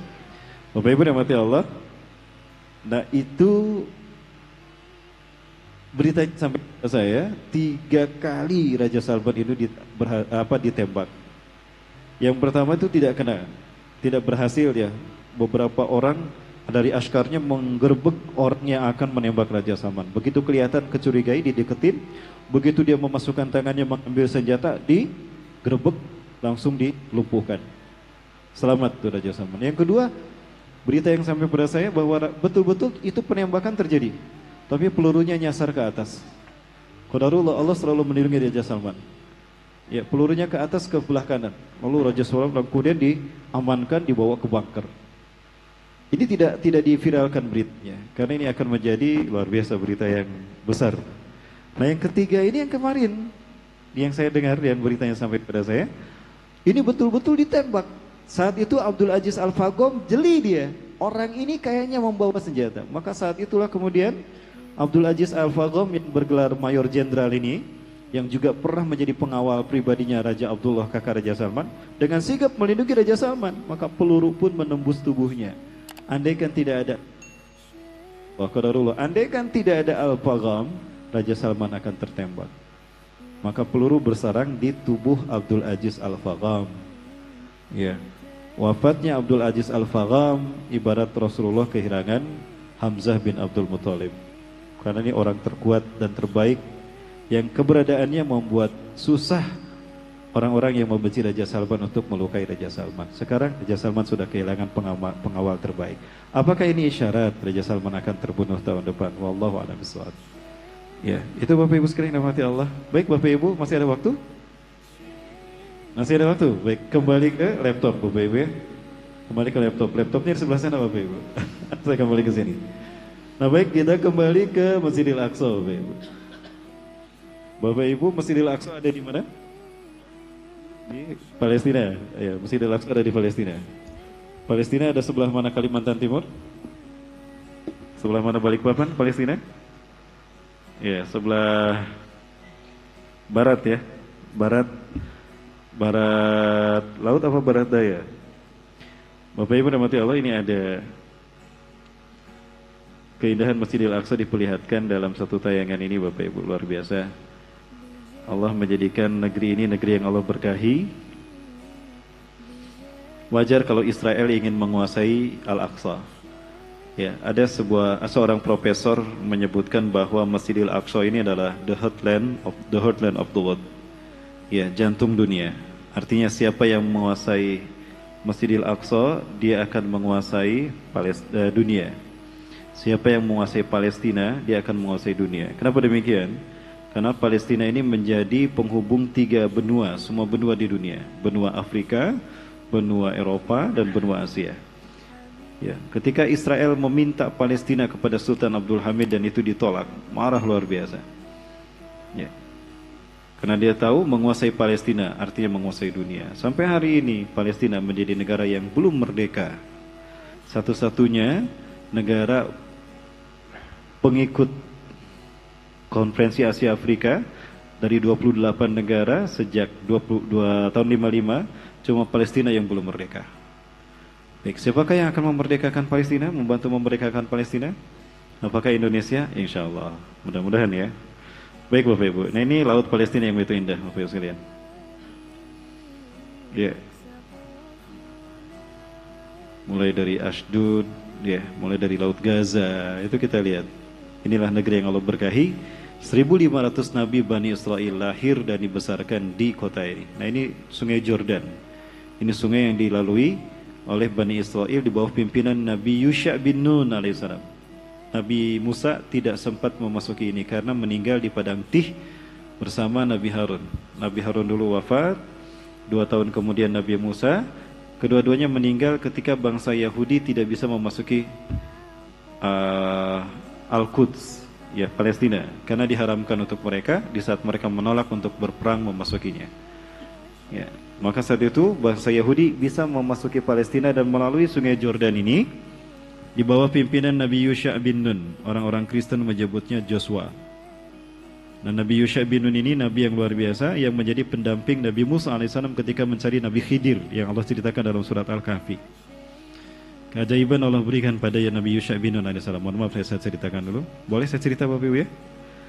Nah, perang pun terjadi. Terjadi di Ariha, Jericho. Nanti kita lihat Jericho. Kita jalan-jalan dulu ke Palestina Bapak Ibu. Ya, kalau ke sana sendiri mahal ya ongkosnya. Di sini aja di Istiqomah kita jalan-jalannya ya. Gratis. Baik. Nah, ketika sampai di Jericho, maka perang pun terjadi. Saat itu ada 12 kelompok pasukan yang dibentuk oleh Nabi Musa alaihissalam. 12 kabilah pasukan perang. Jumlah mereka ada 600.000 orang. Dari 12 pasukan ini, batalion ini. 12 batalion artinya 12 kabilah. Satu kabilah, satu batalion. Yang dibentuk oleh Nabi Musa. Nabi Musa tidak sempat memimpin mereka karena keburu wafat. Dan dipimpin oleh Yusha bin Nun. Perang pun terjadi antara Bani Israel dengan kaum Jabariyin. Ya, perang terjadi sangat alot. Sampai hari Jumat belum selesai itu perang. Jihad mereka belum selesai. Sementara hari Jumat sudah mulai berakhir. Maksudnya matahari sudah mulai sampai pada titik senjanya. Terbayang oleh Nabi Yusha bin Nun alaihissalam, jika perang tidak selesai hari Sabtu tidak bisa berperang karena itu hari suci mereka. Maka Nabi Yusha bin Nun berdoa kepada Allah, ya Allah, perintahmu kepadaku sedang aku lakukan, memimpin Bani Israel, membawa mereka pada negeri yang engkau janjikan. Tapi perang belum selesai ya Allah, sementara matahari akan segera terbenam. Maka aku minta ya Allah, tahanlah matahari agar tidak terbenam.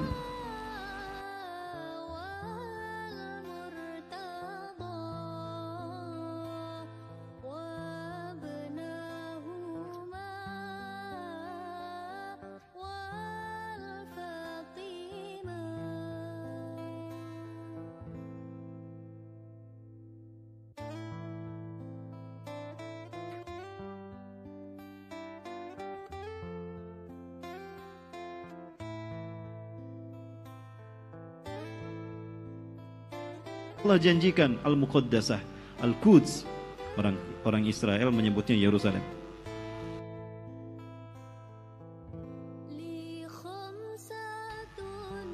Rasulullah SAW sampai agak sedikit tersenyum menyampaikan, tidaklah matahari terhenti dari peredarannya untuk makhluk kecuali untuk Yusha bin Nun alaihissalam. Maka matahari pun diam. Seolah-olah matahari berkata kepada Yusha bin Nun, ayo sok silakan perang, lanjutkan, jangan lama-lama, pegel, aku tungguin. Maka matahari pun diam. Bapak Ibu akan melihat cerita ini kalau Bapak Ibu berkunjung ke masjidnya Yusha bin Nun alaihissalam. Ya, di sana ada seorang syekh yang menjaga makamnya. Kuburannya panjang sekali Bapak Ibu. Bukan fisiknya panjang, tapi memang kuburannya panjang. Diawetkan, dipurgar oleh Solehuddin Al-Ayyubi. Baiklah, nah ini Sungai Jordan yang dilalui oleh Bani Israel di bawah pimpinan Yusha bin Nun alaihissalam.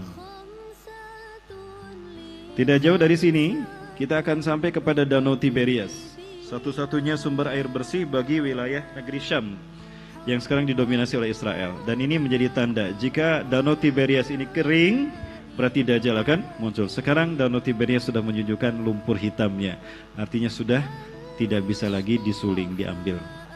Maka Israel menyuling air laut untuk menjadi pengganti air bersih dari Danau Tiberias. Tidak jauh dari bantaran Danau Tiberias terdapat beberapa situs yang menjadi peninggalan para nabi dan rasul yang masih terjaga sampai hari ini. Nah, kemudian juga ada Laut Mati, laut di mana Allah Subhanahu wa taala menenggelamkan kaum Sodom dan Gomorrah di wilayah yang bernama Ghor Zaghar. Andaikan tidak terjadi peristiwa ini, maka Syam menjadi 5 negara. Ada negara Ghor Zaghar yang memisahkan Palestina dengan Palestina dengan Jordania. Nah, disinilah kaum Sodom dan Gomorrah, ya kaum Sodomi, ditenggelamkan Allah, umat Nabi Lut alaihissalam. Dulu tidak ada laut, bentuknya gunung. Tapi karena mereka melakukan LGBT, melakukan maksudnya homoseksual, maka Allah azab mereka dengan azab yang tidak ada lebih dahsyat azabnya melainkan azab yang ditimpakan pada mereka. Dibikin goncang, diangkat ke langit, dibalikan, lalu dibenamkan sehingga menjadi tempat terendah di muka bumi.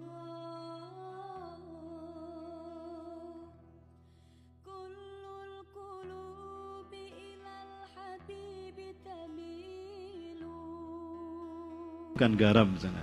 Meteor yang menghujani mereka membawa garam sehingga penuh dengan garam. Yang warna putih itu garam, Bapak Ibu. Saking pekatnya molaritas dari air laut ini, penuh dengan sifat garamnya ini, maka jangankan ikan, bakteri pun tidak bisa hidup. Ada pengalaman mereka yang suka mandi di sini, itu punya penyakit kulit, sembuh tuh penyakit kulitnya dengan izin Allah. Bapak Ibu, kalau Bapak Ibu kulit-kulitnya belah-belah, perih terasa. Ke bibir saya pun perih luar biasa itu air ini. Sangat asin. Makanya wajar tidak ada kehidupan di sana. Maka disebut Bahrul Mayyit, laut mati. Kalau Bapak Ibu nggak bisa berenang, walaupun selutut itu tiduran saja terapung. Tidak percaya, yuk kita ke sana sama-sama.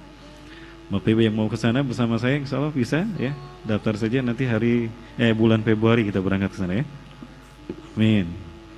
Baik, ini kita sedang melihat negeri yang Allah janjikan. Sekarang dijanjikannya bukan untuk Yahudi, tapi untuk kita umat Islam, untuk Imam Mahdi ya. Nah, di sini terdapat garam-garam yang luar biasa. Ini garam terbaik, Bapak Ibu. Nah, ini yang disebut dengan Masada. Tempat inilah yang menjadi tempat yang tersisa satu-satunya, di mana di sini masih terdapat rumah-rumah yang dulu dihuni oleh Nabi Daud dan Nabi Daud, Nabi Lut alaihissalam, ya, dan keluarganya dan orang-orang yang beriman. Ini diselamatkan Allah. Ceritanya begitu yang saya dapatkan ya. Ini disebut Masada.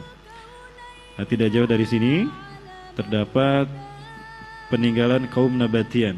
Kaum Nabatian ini adalah mereka yang mengklaim diri mereka sebagai pewaris dari keturunan Nabi Hud, kaum Ad dan kaum Thamud. Keahlian mereka disebut nabat karena memahat gunung batu menjadi istana. Ini gunung batu dipahat menjadi istana, Bapak Ibu. Makanya mereka disebut kaum Nabatian. Nah, kemudian berikutnya kita akan melihat Bukit Zaitun. Nah, ini adalah Bukit Zaitun. Di Bukit Zaitun ini kita akan menyaksikan dinding yang tinggi menjulang 8 meter. Maksud saya tinggi 8 meter, lebar 1 meter lebih. Dibangun oleh Israel, didirikan oleh Israel sejauh 700 km lebih, memecah belah, membagi 2 wilayah Palestina, memisahkan Israel dan Palestina. Ini dindingnya ya, dinding apartheid. Nah, wilayah Palestina dibikin kumuh agar mereka tidak betah sehingga tanahnya ditinggalkan lalu diambil Israel. Itu strategi mereka. Sementara wilayah Israel ini menjadi megah metropolitan. Nah, dari balik pepohonan inilah kita akan menyaksikan keindahan Al-Quds, negeri para nabi dan rasul. Ini yang disebut dengan Al-Quds atau Al-Muqaddasah atau Baitul Maqdis. Disinilah terdapatnya alun-alun Al-Aqsa. Nah, ini kiblat kita yang pertama. Nah, ini Babul Amud, pintu yang dimasuki. oleh mereka para peziarah ke Masjidil Aqsa salah satunya. Kami selalu lewat pintu itu. Nah, ini Babul Asbat yang kemudian dimasuki oleh Bani Israel yang berhasil mengalahkan pasukan Jabariyin. Ya, nah ini adalah gereja sekte kiamat. Orang-orang Kristen di sini yakin kalau nanti Nabi akan turun di sini, Yesus akan turun di sini, kata mereka. Nah, ini Masjid Umar. Di sinilah Umar bin Khattab mendapatkan kembali kunci Baitul Maqdis dari pendeta Sophronius. Karena pendeta Sophronius mengatakan, aku tidak akan menyerahkan kunci Masjidil Aqsa ini kepada siapapun termasuk kepada Umar, kecuali Umar datang sendiri dan menerimanya langsung dari tanganku. Bapak Ibu, masih ada waktu? Gak apa-apa, saya lanjut ya. Ya, kita membahas fitnah yang terjadi di sini. Cepat, Bapak Ibu. Nah, ini yang disebut dengan Al-Aqsa. Ini adalah satu-satunya dinding yang tersisa dari kerajaan Nabi Daud dan Nabi Sulaiman. Orang-orang Yahudi menamakannya Haitul Babka, dinding ratapan. Mereka meratapi hancurnya istana raja mereka, karena mereka tidak mendengarkan nasihat para nabi dan rasul. Nah, inilah dinding yang kemudian Rasulullah memasuki pintu di sampingnya. Nah, inilah pintu barat, pintu Buraq.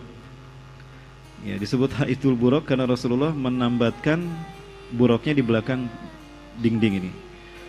Ya, kita bisa memotonya dari dekat, Bapak Ibu. Inilah Masjidil Aqsa. Ya, Bapak Ibu rahmati Allah. Di dalamnya ada 3 masjid, ada beberapa masjid maksud saya. Yang pertama ada Masjid Qibli yang berwarna abu-abu, berwarna hitam. Abu-abu ke hitam-hitaman. Nah, ini yang kedua ada Dome of the Rock. Disebut Dome of the Rock karena disinilah batu yang dinaiki Rasulullah Mi'raj naik ke langit. Atau juga disebut Kubatu Sahrah karena kubahnya emas. Ya, ini kubahnya emas, warna kuning emas.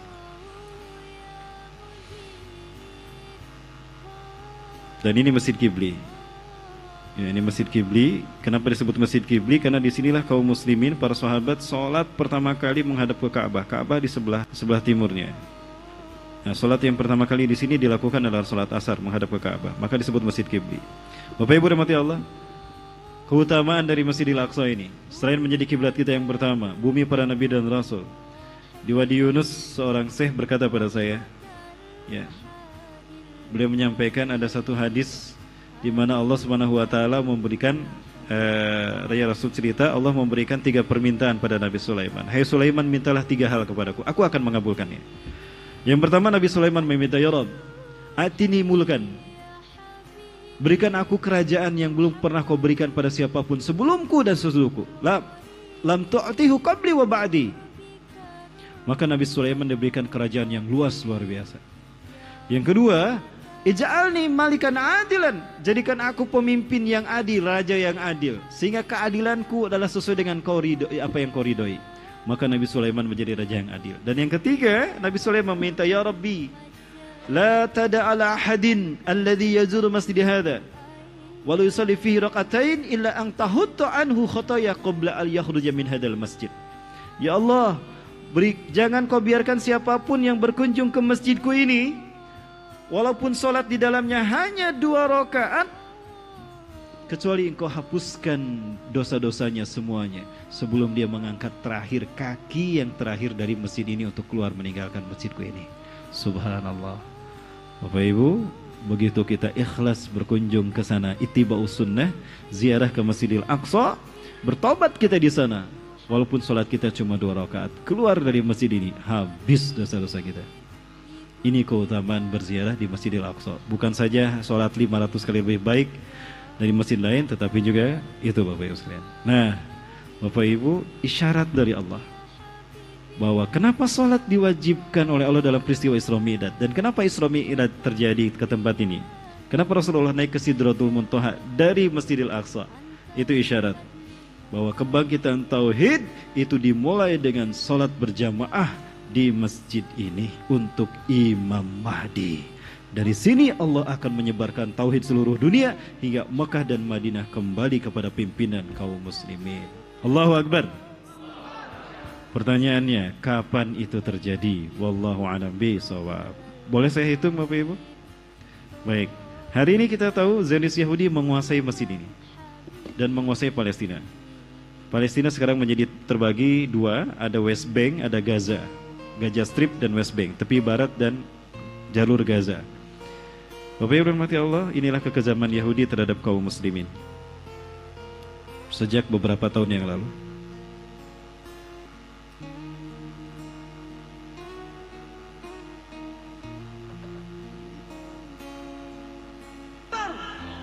Allahu Akbar. Masalah Al-Quds bukan hanya masalah bangsa Palestina dan bangsa Arab saja, tapi permasalahan bersama umat Islam dimanapun mereka berada, di belahan bumi utara, timur, selatan, dan juga barat. Al-Quds adalah kiblat pertama umat Islam, tempat dilahirkannya nabi-nabi pilihan, kota ketiga yang diberkahi dan dimuliakan Allah Subhanahu wa Ta'ala, serta dijadikan area jihad fisabilillah. Ini Al-Quds telah dicaplok oleh Zionis laknatullah alaih, telah diyahudikan terang-terangan, dibantai, diusir, disiksa. Bahkan masjid suci Al-Aqsa akan mereka robohkan. Wahai umat Islam, bangkitlah kalian. Sungguh telah tiba saatnya untuk berjihad. Genderang perang telah berlalu. Al-Quds, Al-Aqsa, Palestina. المسلمين هنا سبايا وشمس المكرمات. Begini kezaliman dari tentara Yahudi. Mereka ingin segera merebut Palestina dan merobohkan Masjidil Aqsa untuk digantikan dengan Bait Solomon, Bapak Ibu sekalian.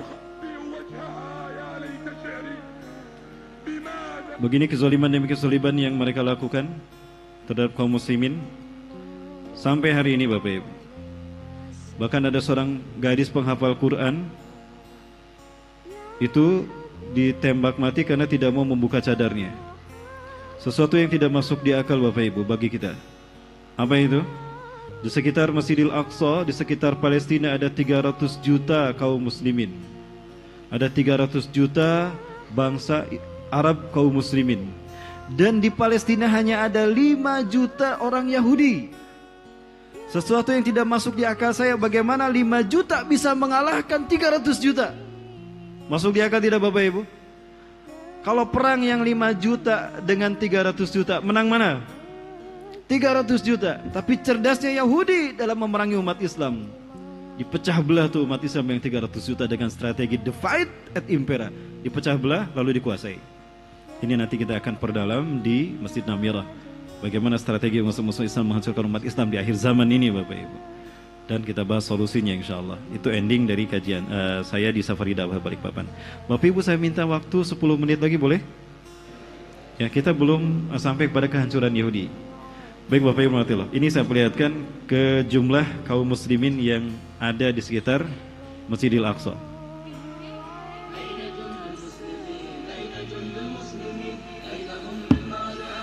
Ini jumlah negara-negara Islam, jumlah kaum muslimin di sekitar Palestina.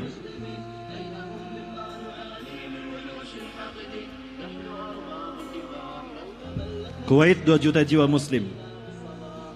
Yaman 16 juta jiwa muslim. Ini perhitungan yang lama. Bahrain 1 juta jiwa muslim. Maroko 30 juta muslim. Libya 6 juta jiwa muslim. Irak 24 juta muslim. Mauritania 3 juta jiwa muslim. Suriah 17 juta kaum muslimin. Somalia 7 juta. Djibouti 500 ribu orang. Sudan 35 juta jiwa muslim. Tunisia 10 juta jiwa muslim. Qatar 1 jiwa muslim. Uni Emirat Arab 3 juta jiwa muslim. Mesir 70 juta jiwa. Palestina 6 juta kaum muslimin. Jadi total umat Islam di sekeliling Palestina ada berapa? 300 juta jiwa kaum muslimin. Ini perhitungan yang lama, 2010. Di Palestina hanya ada 5 juta Yahudi saja. Sampai Imam Asyahid, Imam Al-Albana, ya Hasan Al-Albana mengatakan, jangankan dengan berjihad memerangi mereka, andaikan umat Islam yang 300 juta itu kencing bareng-bareng, tenggelam tuh Yahudi. Tapi untuk kencing bareng-bareng pun gak bisa, karena mereka dipecah belah. Bapak Ibu, jangankan dengan jihad. Baik Bapak Ibu yang mati Allah, apa sebetulnya yang diinginkan Yahudi dengan Palestina? Bapak Ibu, mereka punya satu proyek yang disebut dengan The New World Order. Ya Bapak Ibu, bangsa Yahudi yang ingin menguasai ini adalah bangsa Yahudi Ashkenazim. Ini mereka para penggagasnya. Dimulai dari Chaim Weizmann. Chaim Weizmann ini adalah presiden pertama Israel. Ya, untuk Zionis Yahudi, presiden pertama di Israel tahun 1932. Kemudian juga ada Vladimir Jablonski, ya. Kemudian juga dia ada Ade Gordon, kemudian juga ada David Ben Gurion, perdana menteri pertama Israel, dan ada Theodor Herzl, penggagas Zionisme, pergerakan Zionis internasional. Keyakinan mereka bahwa Masehi ini hanya berlangsung 3.000 tahun saja, maka 3.000 tahun ini mereka bagi menjadi 3 milenial. Yang milenium pertama dimulai dari 0 sampai 1000 Masehi, milenium kedua dimulai dari 1000 sampai 2000 Masehi, dan milenium ketiga dimulai dari 2000 sampai 3000 Masehi. Nah, milenium ketiga, milenium di mana kita hidup hari ini adalah milenium yang mereka sebut dengan Y2K. Y2K bukan ikon kebangkitan teknologi, informasi, dan globalisasi, bukan. Tapi Y2K syarat bermuatan ideologis. Bagi Yahudi, Y2K adalah singkatan dari Year of the Yehuda Kingdom. Artinya 1000 tahun terakhir bagi bangsa Yahudi adalah 1000 terakhir tahun bagi berdirinya singgasana Tuhan. Maka mereka harus mendirikan Beit Solomon untuk Dajjal, versi kita, tapi untuk Mesayah versi mereka. Baik Bapak Ibu dan mati Allah, inilah beberapa ranah untuk menuju Year of the Yehuda Kingdom tadi. Di mana tempat yang akan mereka lakukan, akan mereka dirikan, gunakan untuk mendirikan istana raja mereka, di mana lagi kalau bukan di Palestina. Warna hijau ini adalah kaum muslimin Palestina. Kita lihat di tahun 1946, Yahudi tidak lebih dari 7% saja. Ya, Yahudi di Palestina tidak lebih dari 7%. Tapi 1 tahun kemudian PBB membagi 2 Palestina. 54% bagi Yahudi dan 46% bagi orang-orang Palestina. Maka lihat Bapak Ibu, ini Palestina dari tahun ke tahun. Sekarang Bapak Ibu hanya tersisa Gaza saja yang sekarang dikuasai kaum muslimin. Dari 12 provinsi hanya 1 yang tersisa yang tidak dikuasai Israel, Gaza. Kenapa Allah sisakan Gaza? Insya Allah dari Gaza Palestina akan direbut kembali. Israel ingin menguasai mesin ini. There is not mean the world without Jerusalem. Tidak ada artinya dunia tanpa Yerusalem. There is not mean for Jerusalem. Tidak ada artinya Yerusalem tanpa Beit Solomon. Di mana Beit Solomon mereka akan dirikan? Di Masjidil Aqsa. Maka sekarang mereka melakukan penghancuran Masjidil Aqsa. Tidak kurang dari 300 terowongan mereka gali demi menghancurkan kiblat kita yang pertama, Bapak Ibu. Kita tidak boleh tinggal diam, Bapak Ibu. Mereka sudah melakukan kerusakan Masjidil Aqsa. Ini yang mereka lakukan Bapak sekalian terhadap Masjidil Aqsa. Kiblat kita memanggil kita untuk menyelamatkan. Ya, ada kurang dari 300 terowongan digali oleh para pemuda-pemudi Yahudi karena mereka yakin di sana ada pondasi istana raja mereka Solomon, Nabi Sulaiman versi kita. Dan mereka yakin Mesayah yang akan datang tidak lama lagi akan memimpin mereka untuk mendirikan singgasana Tuhan mereka 1000 tahun sebelum hari kiamat. Ini Wailing Wall. Nah, ini terowongan-terowongannya Bapak Ibu. Ini terowongan seperti ini, itu jumlahnya ada 300 kurang lebih. Dengan tujuan apabila ada gempa bumi 5 skala Richter saja hancur Masjidil Aqsa. Maka dengan segera mereka akan membangunnya Beit Solomon Bapak Ibu. Bapak Ibu, mereka sedang senang sekarang karena sapi merah Red Heifer. Ya, Red Heifer yang mereka tunggu-tunggu selama 2000 tahun sekarang sudah lahir. Sapi merah yang jantan yang diyakini mereka sebagai tanda bahwa raja mereka akan datang sekarang sudah ada. maka tidak lama lagi mereka akan segera menghancurkan Masjidil Aqsa dan menggantinya dengan Bait Solomon. Apakah itu akan terjadi? Saya yakin tidak akan berhasil. Kenapa demikian? Karena Allah Subhanahu wa taala berjanji akan menjaga 4 masjid ini dari Dajjal dan kaki tangannya, Bapak Ibu. Ini pemandangan yang kita lihat orang-orang Yahudi melakukan euforia segera menghancurkan kiblat kita yang pertama. Bapak Ibu rahmati Allah, ini kiblat kita yang pertama, dan ketika ini hancur mereka akan menggantinya dengan ini. Ya. Dan kalau ini terjadi Bapak Ibu, hancurnya Masjidil Aqsa lalu mereka dirikan Bait Solomon, maka dunia pasti dalam genggaman mereka. Itu keyakinan mereka, bukan keyakinan kita. Maka jika Masjidil Aqsa sudah jatuh ke tangan mereka, maka singgasana Dajjal berdiri saat itu. Saya yakin ini tidak akan terjadi. Kenapa demikian? Allah berjanji, apabila bangsa Yahudi melakukan kerusakan 2 kali, maka Allah hukum mereka 2 kali kerusakan juga. 2 kali hukuman. Hukuman pertama sudah Allah berikan pada mereka, dan hukuman kedua insya Allah tidak lama lagi Bapak Ibu. Ya, berangkat dari Quran surat Al-Isra ayat ke-4 sampai ayat ke-8. Ayat ini menyampaikan pemberitaan dari Allah kalau Allah akan menghukum Bani Israel, Yahudi, yang melakukan kerusakan di muka bumi. Bapak Ibu rahmati Allah, ada seorang dokter yang bernama Dr. Basam Nahajaror. Beliau membuat sebuah tulisan yang kemudian dibukukan ketika berada di Libanon. Beliau adalah seorang pakar ilmu ulumul Quran dan juga ahli tafsir. 4 itu tersusun atas 1443 kalimah atau 1443 kata. Subhanallah. Apakah ini kebetulan? Tidak. Allah sudah mendesain demikian. Ya, angka 1443 Hijriah bertepatan dengan 2022. Kemudian yang berikutnya, pada tahun 1982 Israel menginvasi Libanon. Dataran tinggi Golan direbut oleh mereka dan jatuh ke tangan Israel, Yahudi. Saat itu Perdana Menteri Israel adalah seorang perempuan yang kejam, Menahem Begin.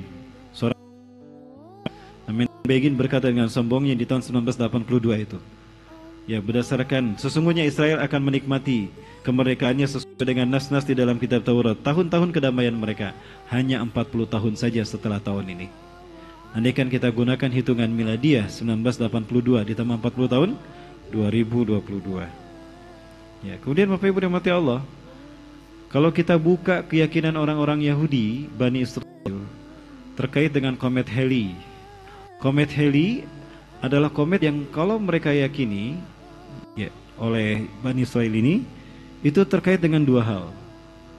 Apabila datang komet Halley ke bumi, itu mengisyaratkan 2 hal. 1, kehancuran satu bangsa. 2, kelahiran satu bangsa atau kebangkitan satu bangsa. Dan komet Halley ini setiap 76 tahun sekali ada pada titik terdekat dengan bumi. Bapak Ibu yang rahmati Allah, kalau kita tambahkan angka 76 ini dari siklus orbit komet Halley ke tata surya kita, ditambah dengan tahun berdirinya Israel. Israel berdiri di tahun 1367 Hijriah. Kalau ditambah 76 hasilnya 1443. Artinya jatuh bertepatan dengan 2022. Ini diisyaratkan sebagai kehancuran Israel. Kalau tahun 76 tahun ini ditambahkan ke tahun miladiah berdirinya Israel 1948 ditambah 76 jatuh pada tahun 2024. Barat meyakini 2024 Islam akan bangkit. Berarti 2022 hancurnya Israel, 2024 tegaknya Palestina, merdekanya Palestina. Berapa tahun lagi Bapak Ibu? 5 tahun lagi.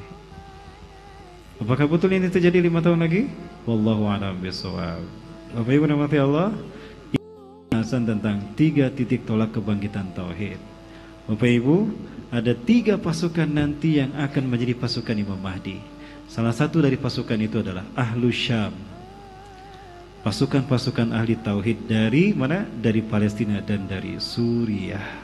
Mereka lah generasi terbaik di muka bumi. Hum min khiyari ahlil ard yawma idzin. Mereka adalah manusia-manusia terbaik pada saat itu. Kenapa? Karena iman umat manusia di hari huru hara terjadi, fitnah terjadi. Malhamatul Kubra adalah di bumi yang menjadi bumi Syam. Maka sebaik-baik manusia kata Rasulullah adalah mereka yang menghuni bumi hijrahnya Ibrahim. Satu Halab, ya, Halab ini Suriah, dan Hebron Al-Khalil, Bapak Ibu, dan Palestina. Baik Bapak Ibu rahmati Allah, ada lanjutan dari hal ini sebetulnya, tapi karena waktu sudah jam 6 lebih 58 menit ya Bapak Ibu. Nanti di Masjid Namirah kita tutup safari dakwah kita dan kita lanjutkan materi kita ini, Bapak Ibu sekalian yang dirahmati Allah, dengan peristiwa demi peristiwa yang akan terjadi ketika Imam Mahdi diutus oleh Allah Subhanahu wa taala. Itu barangkali Bapak Ibu yang saya sampaikan terkait dengan 3 masjid yang menjadi titik tolak kebangkitan Islam dan titik tauhid dan sepanjang peradaban manusia. Masjidil Haram untuk Nabi Adam dan Nabi Ibrahim, Masjid Nabawi untuk Rasulullah, dan Masjidil Aqsa untuk Nabi Muhammad SAW. Ya, apakah kita akan termasuk bagian dari pejuang Imam Mahdi? Insya Allah. Kita nantikan pembahasannya nanti di Masjid Namirah di waktu duha. Terima kasih Bapak Ibu, yang benar dari Allah, yang salah ada kudapan saya pribadi dan saya bersifat astagfirullahalazim. Dan Allah yakum mazmin wa minkum. Assalamualaikum warahmatullahi wabarakatuh. Waalaikumsalam warahmatullahi wabarakatuh. Ustaz, masih ada waktu untuk tanya jawab atau kita tutup karena jam 9 mau ke Namirah? Ada tutup saya Bapak Ibu, mohon maaf ini Bapak Ibu ya, tidak ada pertanyaan tadi, mohon maaf ini.